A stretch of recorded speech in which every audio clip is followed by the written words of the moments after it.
Going on, everyone? Welcome back to another edition of Sports to the Wire. For those of you who are new to the channel, I am your host, as always, Rashid White. All right, let's get into the video over here. Charles Barkley is coming out of his mouth again, talking about the load management of today's NBA players, and I believe he actually has it wrong because he's actually stuck in an era where I believe in his mind, we see this with a lot of old people, like a lot of older folks when it comes to like certain things. They're kind of stuck in the past. Myself to a degree too. I'm 44 something years old, man. There's certain things that, damn, I wish we can go back to in the past. But you got to understand this is actually a new beginning. It's a new age. Things evolve, and the spacing was, Charles Barkley didn't actually have to deal with that many stretch bigs back then. There was, you don't have to really kind of use as much of your lower extremities trying to chase people off the 3-point line. But let's actually hear what he actually has to say. And he's feeling like it's actually disrespectful towards the fans, which I don't actually think so, because if players actually do get hurt, then and players are getting hurt. Look, Lonzo, what's his name? LaMelo Ball just fractured an ankle, man. Yeah, so actually load management to me is actually somewhat important. It's not critical, but let's hear what Charles Barkley actually has to say. Is load management in today's NBA a big issue for Sir Charles Barkley? It's a huge issue. And Adam, and I love Adam. He's a great guy. He's a great commissioner. But I think what happened is I think he kind of went overboard trying to take care of the players. He's like, well, you guys don't want to do back-to-backs. We're going to kill most of the back-to-back. Now they get like a whole week for All-Star games. So he's trying to do everything possible to get these guys rest. Stephen A., I don't think fans get mad if you're making $30, $40, $50 million if you play basketball every night. But you can't make $30, $40, $50 million and then sit out games. I think it's disrespectful to the game. I think it's disrespectful to the fans. Because like I say, these fans are paying their hard-earned money. And like I say, especially, what's going to be crazy? And this next TV negotiated deal, we're going to have guys making $70, $80 million a year. Yeah. And they're going to be saying, wait a minute, you're going to make $70 million and you can't play basketball 3 or 4 days a week with all the stuff? I mean, all right, listen, you got to understand something, man. It's not, if you're going to try to make it to the pros, it's not about the money, all right? If it's just about the money, you'll never, ever, ever make it. You're not going to want to work the 10 to 11 to 12 hours a day on your game. You're not going to do it. It's not going to just be about the money for the most part. It has to be about the love of the game.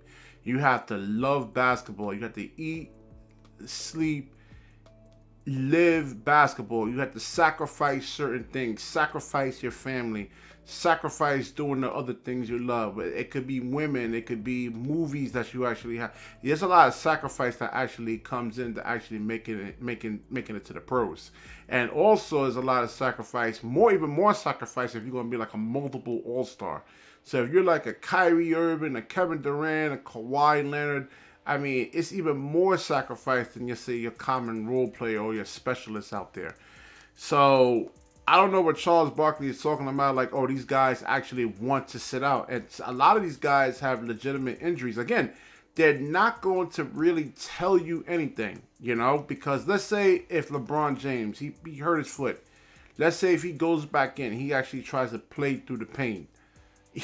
You don't think an opposing coach is actually going to say, hey, spread the court out and go at LeBron James and make him play defense.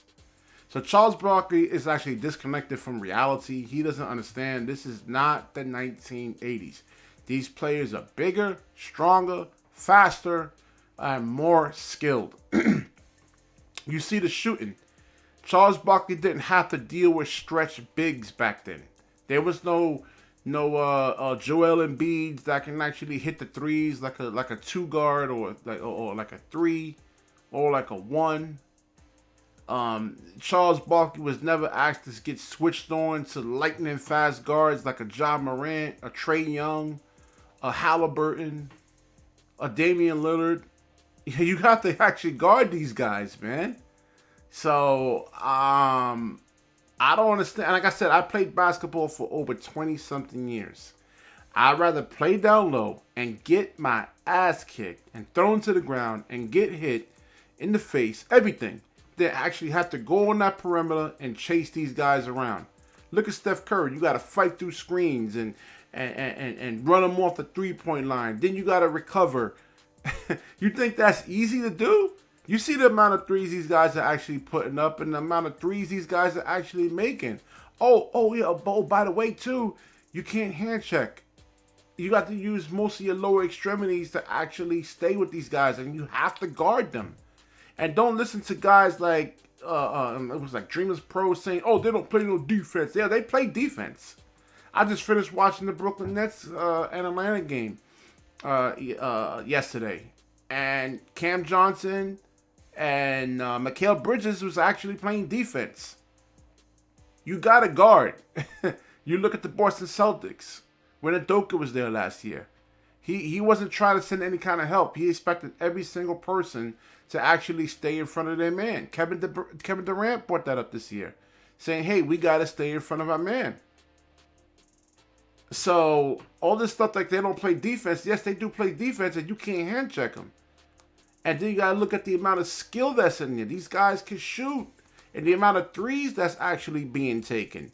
The amount of long threes that actually be taken, that makes it where you have to actually try to get back down and transition. Your transition defense, that means you got to do a lot of cardio. That's more oxidative stress, on your lower extremities. And these guys play all 82 games, then look, what happens if a guy gets hurt? Look at LaMelo Ball. I don't know, he may be out for the rest of the year now. He's not making it to the postseason. So, yeah, I know the fans are saying one thing, but then the fans also actually wants to win championships, too. I'm presuming most of these teams actually have championship aspirations. And the fans expect to actually, look, you want Kevin Durant, like, grinding it out, playing all 82 games when he's fatigued, and he gets hurt? So, especially if a player has injury history, these guys, you're acting like, oh, they don't want to play, and they're taking the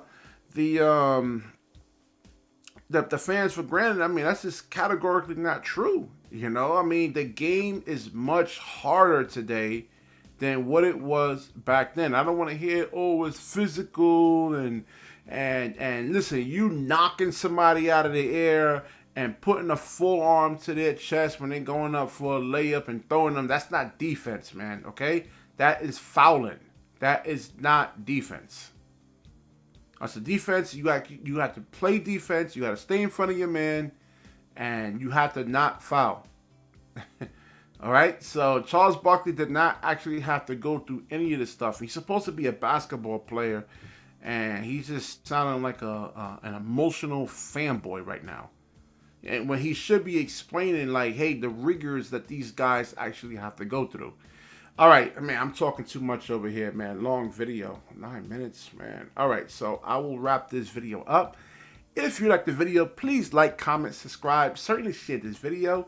And when you share, the universe certainly shares back with you. Peace.